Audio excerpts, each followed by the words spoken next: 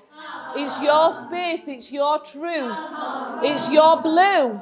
How blue are you? Spin. Hum. Hum. Hum. Hum. Hum.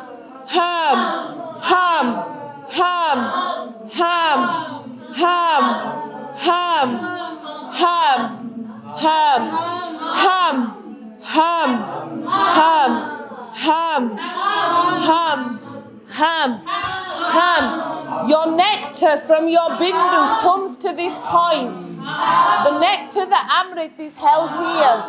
Don't lose it to the Manipura chakra. Hum. This is going to be your youth, your vitality, your life. Opposite direction. Opposite direction. Hum. Around. Hum. Let me see that throat opening. Hum. Hum. Hum.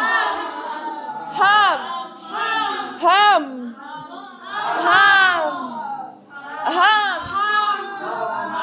Hum. 5, 4, 3, 2, 1. Inhale. Stay as you are. Deep inhale. Brahmari pranayama. Close down the ears. Inhale. And buzz.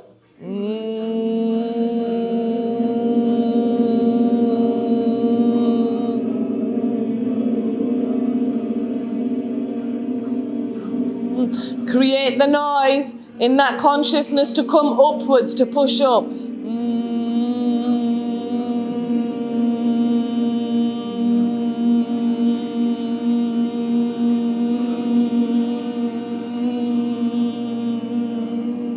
Inhale.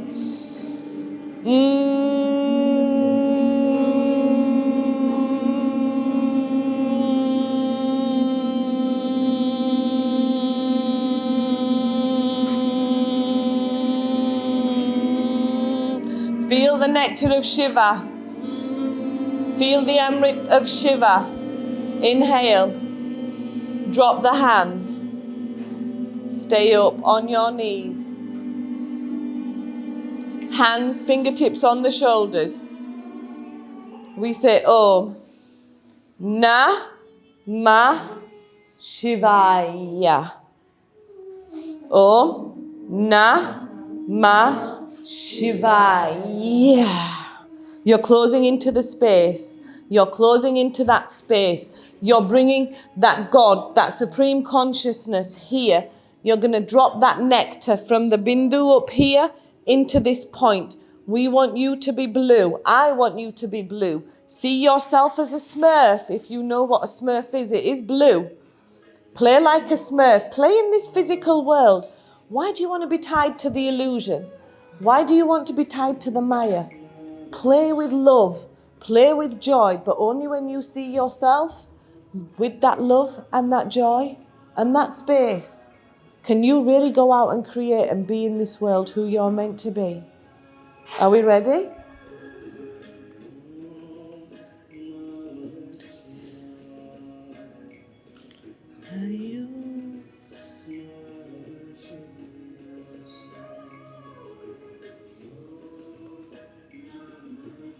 Just breathe. There's no rush.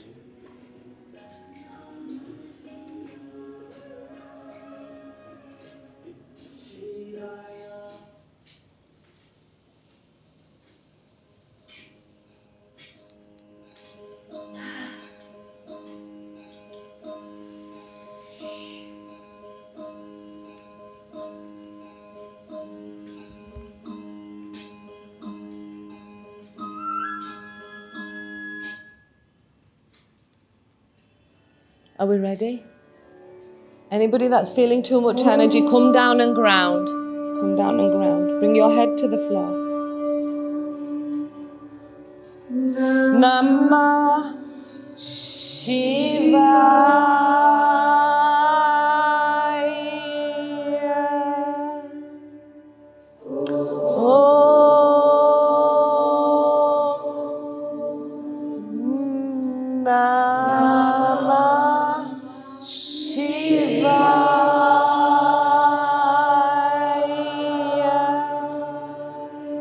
Who is Shiva, the strength?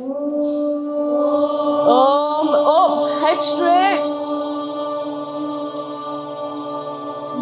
Namah Shivaya. We Om, head straight. Om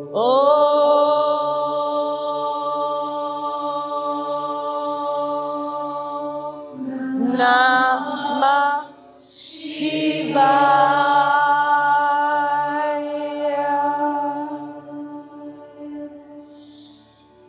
Inhale. Om, head straight up. Om. Right. Left. Head up. Shiva. Head down. Vaya. Perfect. Inhale up. We're going to Om and our head is straight. Om. Pull up from the ground. Om. Right. Left. Up. Down. Perfect. Feel this movement go really within. Feel the neck. Feel the Vishuddhi. Feel the blue. Imagine you're that peacock with that beautiful blue neck.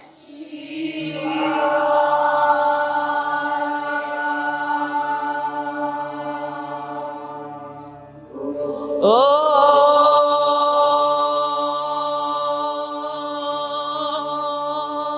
Namah Shivaya.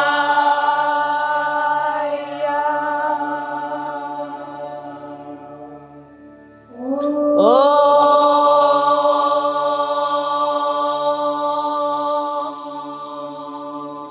Namah Shivaya.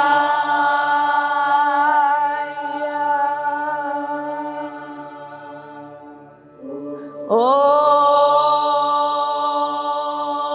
Blue, blue, blue. It's blue.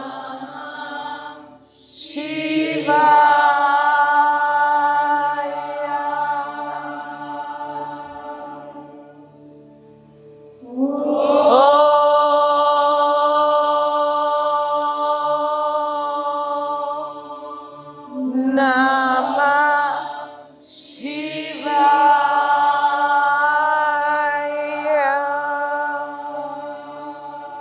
Last one.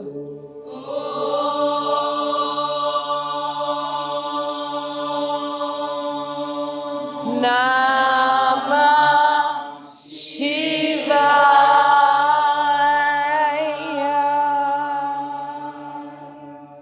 Just breathe. 5 Ujjayi breaths here. Inhale through the nose.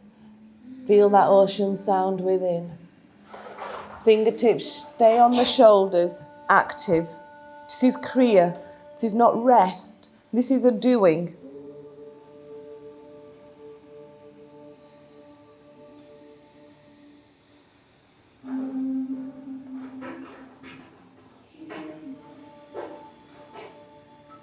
When you've done your 5, drop your arms, come down into Balasana, child's pose.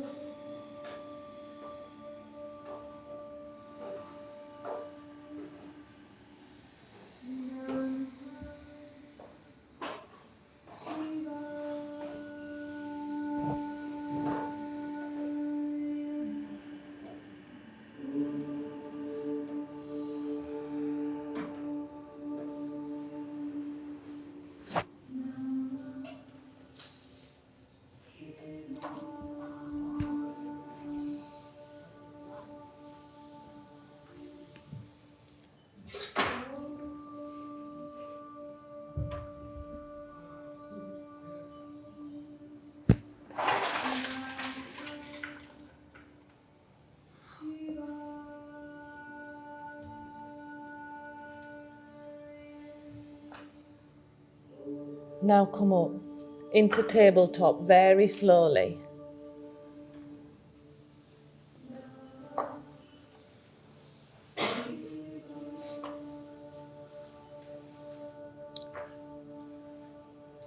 And from here, we're going to go into side plank. So extend out your legs to the side and you're going to look up.